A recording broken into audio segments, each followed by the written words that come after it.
Hi friends, KL39 പുതിയൊരു വീഡിയോയിലേക്ക് എല്ലാ കൂട്ടുകാർക്കും സ്വാഗതം. നമ്മളിന്നുള്ളത് ഇന്ത്യയിലെ രാജസ്ഥാൻ സംസ്ഥാനത്തുള്ള ജയ്പൂർ നഗരത്തിൽ സ്ഥിതി ചെയ്യുന്ന ജലാന ലെപ്പേർഡ് സഫാരി പാർക്കിലാണ്. ഇന്ത്യയിലെ ലെപ്പേർഡുകൾക്കുള്ള ആദ്യ സഫാരി പാർക്കാണ് ഇത്. 2017 ഈ ഒരു സഫാരി പാർക്ക് സ്റ്റാർട്ട് ചെയ്തത്. ഇതിൻ്റെ ഒരു പ്രത്യേകത എന്ന് വെച്ചിട്ടുണ്ടെങ്കിൽ നമ്മുടെ ഈ സഫാരി പാർക്കിൻ്റെ ചുറ്റും ഇന്ത്യയിലെ തന്നെ ഏറ്റവും പഴക്കമേറിയ ആരവല്ലി പർവ്വതനിരകളാൽ ചുറ്റപ്പെട്ട് കിടക്കുകയാണ് ഈ ഒരു സഫാരി പാർക്ക്. ഏകദേശം 20 ചതുരശ്ര കിലോമീറ്റർ വിസ്തൃതിയിലാണ് നമ്മുടെ ഈ ഒരു റിസർവ് വ്യാപിച്ചു കിടക്കുന്നത്.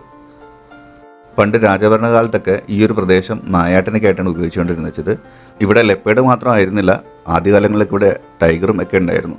1948 അവസാനമായിട്ട് കടുവ ഇവിടെ വെടിവെച്ചു വന്നു എന്നുള്ള റിപ്പോർട്ടുള്ളത്. കാരണം അവർ ഒഫീഷ്യൽ സൈറ്റിൽ ഇട്ടിട്ടുണ്ട് ഈ കാര്യങ്ങളെല്ലാം. 2025 കണക്ക് പ്രകാരം 40 മേലെ പുള്ളിപ്പുലികളും 10 താഴെ കുട്ടികളുമായിട്ടുള്ള പുള്ളിപ്പുലികളുണ്ടെന്നാണ് കണക്ക്.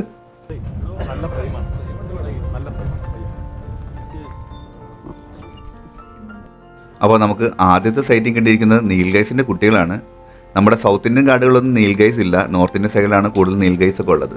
ഇപ്പോൾ കണ്ടാൽ ശരിക്കും ഒരു മാനിൻ്റെ കുട്ടിയെ പോലെയൊക്കെ തോന്നും. എന്നാൽ ശരിക്കും ഇവരുടെ രൂപം എന്ന് വെച്ചിട്ടുണ്ടെങ്കിൽ നമ്മുടെ കുതിരയോളം സൈസ് ആവുന്ന ഒരു ആനിമലാണിത്. ഇതിൻ്റെ പ്രത്യേകത വെച്ചിട്ടുണ്ടെങ്കിൽ ഇതിന് മെയിലുകൾക്ക് കൊമ്പുകളുണ്ടാവും, അതുപോലെ തന്നെ ഒരു നീല കളറും ഉണ്ടാവും. അതുകൊണ്ട് മലയാളത്തിൽ ഇതിനെ നീലക്കാള എന്നും പറയും. ഫീമെയിലായിട്ടുള്ള നീൽഗൈസിന് കാവി നിറമായിരിക്കും. ഇപ്പോൾ ഇതിൻ്റെ കളർ വെച്ചിട്ട് നമുക്ക് ഫീമെയിലായിട്ടുള്ള കുട്ടികളാണെന്നാണ് ഒരു നിഗമനം. ഇവിടെയുള്ള ലെപ്പേർഡുകളുടെ ഒരു മെയിൻ ഭക്ഷണം ഈ നീൽഗൈസിന് തന്നെയാണ്. എന്തായാലും ഈ 2 കുഞ്ഞുങ്ങളെ സംരക്ഷിക്കുക എന്ന് വെച്ചിട്ടുണ്ടെങ്കിൽ അതിൻ്റെ അമ്മയായിട്ടുള്ള നീൽഗൈസിന് വളരെ റിസ്കി ആയിട്ടുള്ളൊരു കാര്യമാണ്. കാരണം ഏത് സമയത്ത് വേണമെങ്കിലും അറ്റാക്ക് ഉണ്ടാകുന്ന ഒരു ഏരിയയും കൂടിയാണിത്.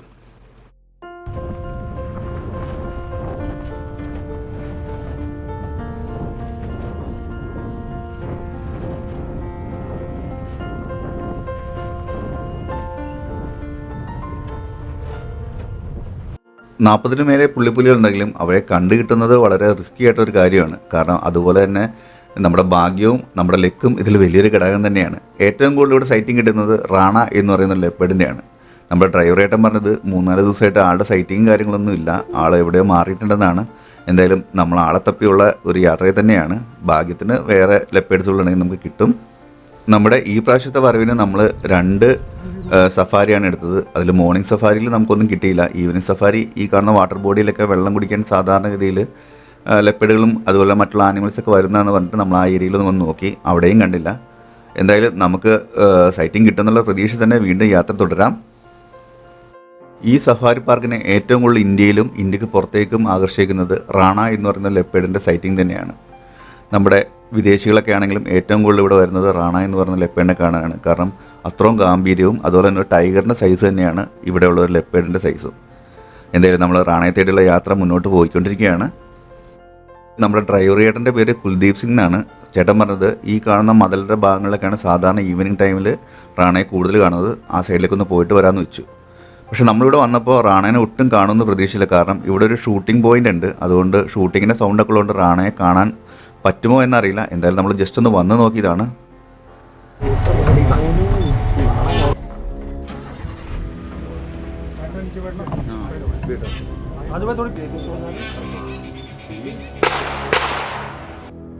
എന്തായാലും നമുക്ക് ഭാഗ്യമുണ്ട്, നമ്മൾ നേരെ ചെന്ന് എത്തിയത് റാണയുടെ മുന്നിൽ തന്നെയാണ്.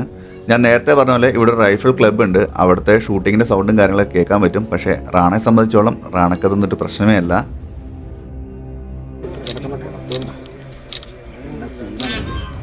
നമ്മുടെ പഴയ റാണയാണ്.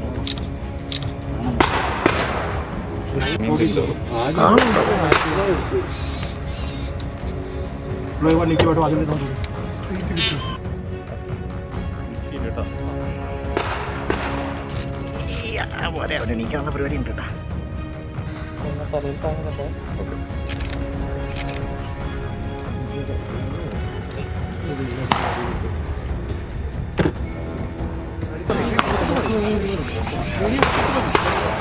അതാ നോക്കി സീനാക്കോ ചെറുതായിട്ടാണ് ഇതായി അഗ്രഷൻ. നമ്മളിപ്പോൾ കണ്ട വിഷയത്തിൽ റാണ ചെറുതായിട്ടൊന്ന് കലിപ്പിട്ട് കാണാൻ പറ്റും. മറ്റൊന്നും കണ്ടല്ല, നമ്മൾ ഷൂട്ട് ചെയ്യുന്നത് 6 അല്ലെങ്കിൽ 7 മീറ്റർ ഡിസ്റ്റൻസിലാണ്. അത്രയും ക്ലോസ് ആയിട്ടാണ് നമ്മൾ റാണയുടെ അടുത്ത് നിൽക്കുന്നത്. അതിൻ്റെ അടുത്ത് കൂടി ഒരു സഫാരി വെഹിക്കിൾ കടന്നു പോയപ്പോൾ റാണ ചെറുതായിട്ടൊന്ന് അഗ്രസീവ് ആയതാണ്. എന്തായാലും വേറെ പ്രശ്നങ്ങളും കാര്യങ്ങളൊന്നും ആളുണ്ടാക്കിയില്ല, ജസ്റ്റ് ഒന്ന് പേടിപ്പിച്ചേ ഉള്ളൂ.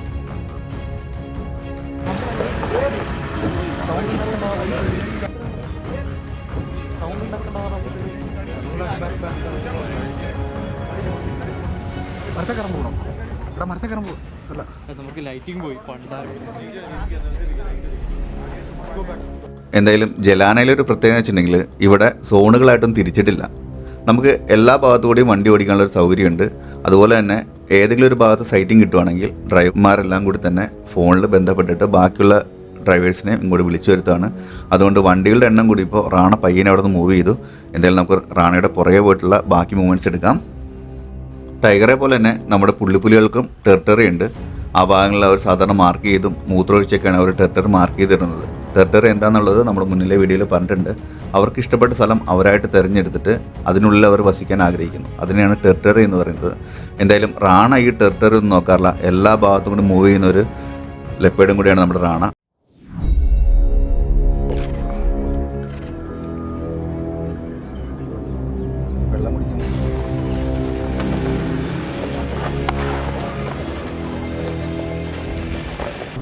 അപ്പോൾ ഫ്രണ്ട്സ്, നമുക്ക് റാണേനെ കിട്ടിയേക്കാണ്.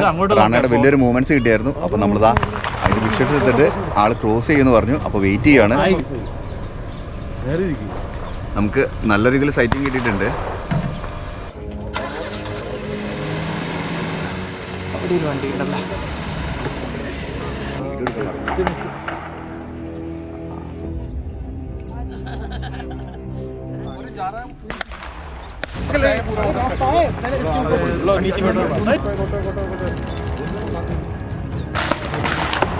എണീക്കോട്ടോ, എണീക്കുക എണീക്കുക.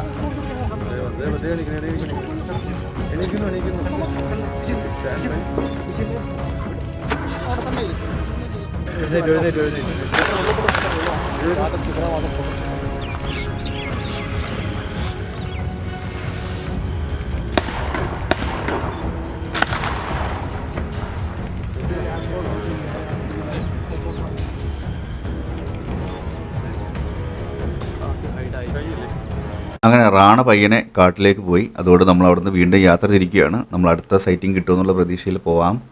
എന്തായാലും നമുക്ക് മൂവ് ചെയ്യാം. അപ്പോൾ വീണ്ടും നമുക്ക് നീൽഗൈസിന് തന്നെ കിട്ടി. ഇതാ മുകളിൽ ലെഫ്റ്റ് സൈഡിൽ നിൽക്കുന്നതാണ് നീൽഗൈ മെയില്. ബാക്കിയുള്ളതെല്ലാം ഫീമെയിൽസ് ആണ്. ഞാൻ നേരത്തെ പറഞ്ഞില്ലേ, ചെറിയ ഒരു നീല കളറുള്ളതുകൊണ്ടാണ് ഇവയെ നീലക്കാള അല്ലെങ്കിൽ നീൽഗൈസ് എന്നൊക്കെ വിളിക്കുന്നത്. ഒരുപാട് ജീവികളുടെ ഒരു മിക്സഡ് വേഷം പോലെയാണ് ശരിക്കും പറഞ്ഞാൽ ഈ നീൽഗൈനെ കണ്ടപ്പോൾ തോന്നിയത്. പശുവും അതുപോലെ തന്നെ കാള, അല്ലെന്നുണ്ടെങ്കിൽ കുതിര, കഴുത, അങ്ങനെ ഒരുപാട് ജീവികളുടെ ഒരു മിക്സഡ് വേഷം പോലെയാണ് ഞങ്ങൾക്ക് തോന്നിയത്.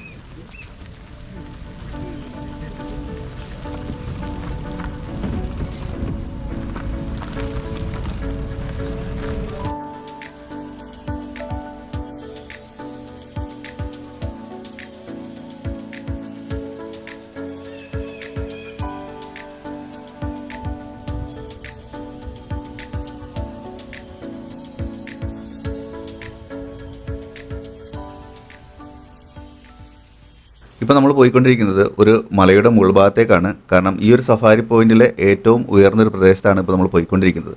ഇവിടെ നിന്ന് നമുക്ക് ഈ സഫാരി പാർക്കിൻ്റെ ഭൂരിഭാഗം സ്ഥലങ്ങളും കാണാൻ പറ്റും. നല്ലൊരു സൈറ്റിങ്ങും അതുപോലെ നല്ലൊരു ഉയർന്നൊരു പ്രദേശം കൂടിയാണ്. എന്തായാലും ഇവിടുത്തെ കാഴ്ചകളും വളരെ മനോഹരമാണ്. നമ്മൾ നേരെ കാഴ്ചകളിലേക്ക് പോകാം.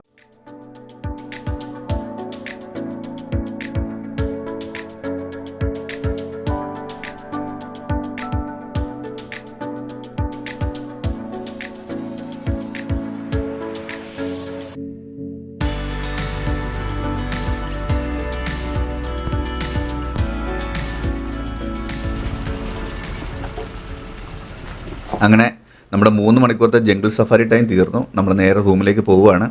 അപ്പോൾ നമ്മളിതിൽ വേറൊരു വിഷയം കൂടെ ആഡ് ചെയ്യുന്നുണ്ട്. നമ്മുടെ സെക്കൻഡ് ടൈമാണ് ഇവിടെ വന്നതെന്ന് പറഞ്ഞു. അപ്പോൾ നമ്മൾ മാർച്ചിൽ വന്ന സമയത്ത് റാണയുടെ ഒരു നല്ലൊരു കില്ലിങ്ങും കുറച്ച് മൂവ്മെൻറ്റ്സൊക്കെ കിട്ടിയിട്ടുണ്ട്. അപ്പോൾ നമ്മളിതിലൊന്നും കൂടെ ആഡ് ചെയ്യുന്നുണ്ട്. കാണാത്തുണ്ടെങ്കിൽ ജസ്റ്റ് ഒന്ന് കാണുക. അപ്പോൾ നമ്മുടെ ചാനൽ ആദ്യമായിട്ട് കാണുന്നുണ്ടെങ്കിൽ നമ്മുടെ ചാനൽ സബ്സ്ക്രൈബ് ചെയ്ത് നമ്മൾ സപ്പോർട്ട് ചെയ്യുക. വീഡിയോ ഇഷ്ടപ്പെടുകയാണെങ്കിൽ ലൈക്ക് ചെയ്യുക, ഷെയർ ചെയ്യുക. നിങ്ങളുടെ വിലയേറിയ എല്ലാ നിർദ്ദേശങ്ങളും കമൻസ് ആയിട്ട് അയക്കുക. അപ്പോൾ നേരെ നമുക്ക് റാണയുടെ ആ സെക്കൻഡ് വിഷ്വലിലും കൂടി ഒന്ന് പോയിട്ട് വരാം.